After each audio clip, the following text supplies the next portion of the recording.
வணக்கம். இன்றைய நாள் 2/9/2025 செவ்வாய்க்கிழமை. செய்தி ஆசிரியர் ஜெயரூபன். செய்திகள் வாசிப்பவர் பாஸ்கரலிங்கம் பார்த்தீபன். பனேசியா தமிழின் பிரதான செய்திகள். முதலில் தலைப்புச் செய்திகள். தென்னிலங்கை அரசியல் நெருக்கடி, ராஜபக்சர்களுக்கு சிக்கல். இனப்பிரச்சனையை தீர்க்க எந்த ஒரு எல்லைக்கும் செல்வோம் என ஜனாதிபதி அனுரகுமார திசாநாயக்க சூளுரை. சர்வாதிகாரிகளுடன் இந்திய பிரதமர் நரேந்திர மோடி மேடையை பகிர்ந்து கொண்டது வெட்கக்கேடானது. ட்ரம்பின் வர்த்தக ஆலோசகர் கண்டனம். சூடானில் ஏற்பட்ட நிலச்சரிவில் 370 பேர் வரை உயிரிழப்பு. மீட்பு பணி தீவிரம். தொடர்வது விரிவான செய்திகள். முதலில் தாயக செய்திகள். தென்னிலங்கையில் ஏற்பட்டுள்ள அரசியல் நெருக்கடி நிலைமை ராஜபக்சர்களுக்கு மேலும் சிக்கலை ஏற்படுத்தியுள்ளதாக தகவல்கள் வெளியாகியுள்ளன. நிதி மோசடி குற்றச்சாட்டில் முன்னாள் ஜனாதிபதி ரணில் விக்ரமசிங்கே கைது செய்யப்பட்டு பிணையில் விடுவிக்கப்பட்டுள்ளார். எனினும் ரணிலின் கைதின் போது ராஜபக்சர்கள் உட்பட அனைத்து எதிர்க்கட்சிகளும் ஒன்றிணைந்து அரசிற்கு எதிராக கோஷம் எழுப்பின. அந்த கோஷம் காரணமாக பொதுஜன பெரமுன கட்சியை பிரதிநிதித்துவப்படுத்தும் ராஜபக்ச குடும்பத்திற்கு அரசியல் நெருக்கடி ஏற்பட்டுள்ளதாக தெரிவிக்க படுகின்றது. எதிர்வரும் சனிக்கிழமை ஐக்கிய தேசிய கட்சியின் வருடாந்த மாநாடு நடைபெறவுள்ள நிலையில் அனைத்து எதிர்க்கட்சிகளும் அழைப்பு விடுக்கப்பட்டுள்ளது.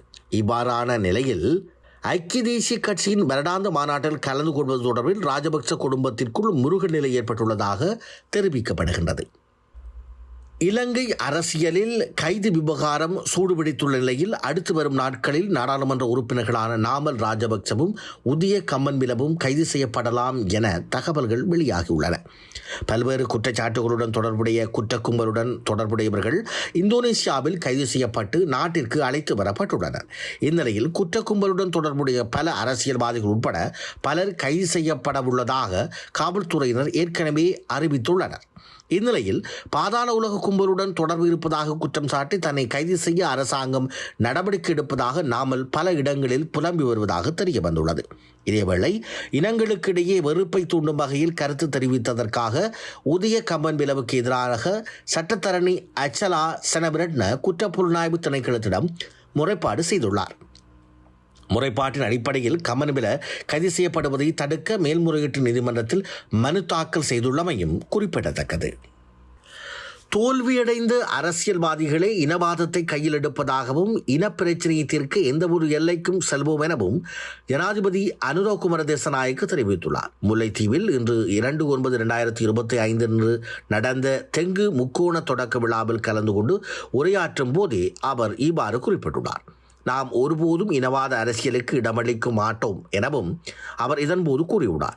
அத்துடன் நல்லிணக்கத்தையும் சமாதானத்தையும் ஏற்படுத்தும் குறிக்கோளுடனேயே நாம் செயற்பட்டு வருவதாகவும் அவர் சுட்டிக்காட்டியுள்ளார். பழைய இனவாத கோஷங்களுக்கு எதிரான முற்போக்கான செயற்பாடுகளை நாம் ஒருபோதும் பின்னோக்கி நகர்த்த மாட்டோம் எனவும் அவர் தெரிவித்துள்ளார். தொடர்வது இந்திய செய்திகள்.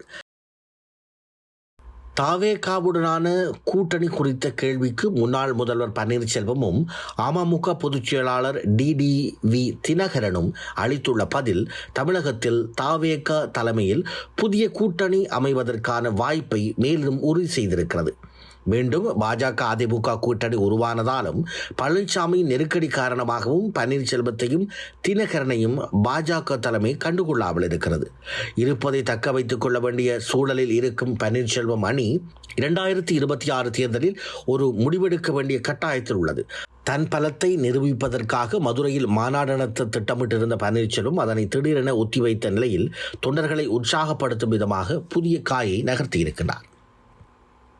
தொழில் முதலீடுகளை ஈர்க்க ஜெர்மன் சென்றிருந்த முதலமைச்சர் மு.க. ஸ்டாலின் முதலீட்டாளர்களை சந்தித்து ரூபாய் 7,020 கோடி முதலீட்டிற்கான புரிந்துணர்வு ஒப்பந்தங்களில் கையெழுத்திட்டிருக்கிறார்.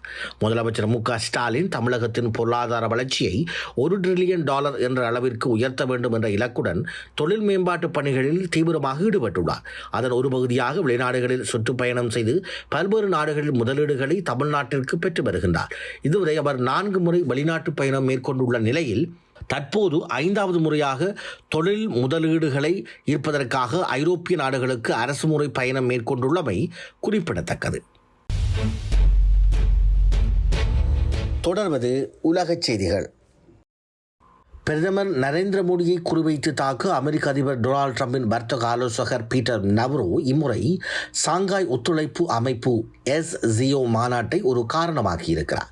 சீனாவில் நடந்த SCO மாநாட்டில் உலகின் 2 மிகப்பெரிய சர்வாதிகாரிகளுடன் இந்திய பிரதமர் நரேந்திர மோடி மேடையை பகிர்ந்து கொண்டது வெட்கக்கேடானது என நவரோ செய்தியாளர்களிடம் தெரிவித்துள்ளார். அதன் பின்னர் ரஷ்யாவிடமிருந்து எண்ணெய் வாங்குவதை நிறுத்த வேண்டும், மேலும் ஐரோப்பா மற்றும் யுக்ரைனுடன் நிற்க பிரதமர் மோடி முன்வர வேண்டும் என அவர் சமீபத்திய நாட்களில் பலமுறை கூறியதை மீண்டும் வலியுறுத்தியுள்ளமை குறிப்பிடத்தக்கது. மேற்கு சூடானில் உள்ள மர்ராமலையில் ஏற்பட்டுள்ள நிலச்சரிவில் குறைந்தது 370 பேர் உயிரிழந்துள்ளனர் என்று ஐக்கிய நாடுகள் சபை அதிகாரி தெரிவித்துள்ளார். ஐநாவின் மனிதநேய உதவிகளை சூடானுக்கு ஒருங்கிணைக்கும் ஆண்டோயின் ஜெராட் நிலச்சரிவு ஏற்பட்ட பகுதிக்கு அணுகுவதற்கு மிகவும் கடினமாக இருப்பதனால் பாதிப்புகள் எவ்வளவு, உயிரிழப்புகள் எத்தனை என்று கணக்கிட சிரமமாக இருப்பதாகவும் தெரிவித்துள்ளார். முன்னதாக 1000 பேர் நிலச்சரிவில் உயிரிழந்ததாக சூடான் லிபரேஷன் ஆர்மி என்கின்ற கிளர்ச்சியாளர்கள் குழு தெரிவித்துள்ளது. தொடர்ந்து பல நாட்களாக பெய்த கனமழையினால் இந்த நிலச்சரிவு ஏற்பட்டுள்ளது. இதில் ஒருவர் மட்டுமே பிழைத்துள்ளார். தராசின் கிராமம் மொத்தமாக நிலச்சரிவில் சிக்கியுள்ளது என அக்குழுவின் அறிக்கை தெரிவிக்கின்றது. சீன அதிபர் ஜி ஜின்பிங்குடனான தனது உறவுகள் முன்னெப்போதும் இல்லாத மட்டத்தில் இருப்பதாக ரஷ்ய அதிபர் விளாடிமிர் புதின் கூறியுள்ளார். இருவரும் பீஜிங்கில் மாபெரும் இராணுவ அணிவகுப்பிற்கு முன்னதாக சந்தித்தனர். ஜி ஜின்பிங்கை தனது நெருங்கிய நண்பர் என்று புதின் குறிப்பிட்டுள்ளார். இந்த உறவுகள் முன்மாதிரியானவை என்று சீன அரசு ஊடகம் தெரிவித்துள்ளது.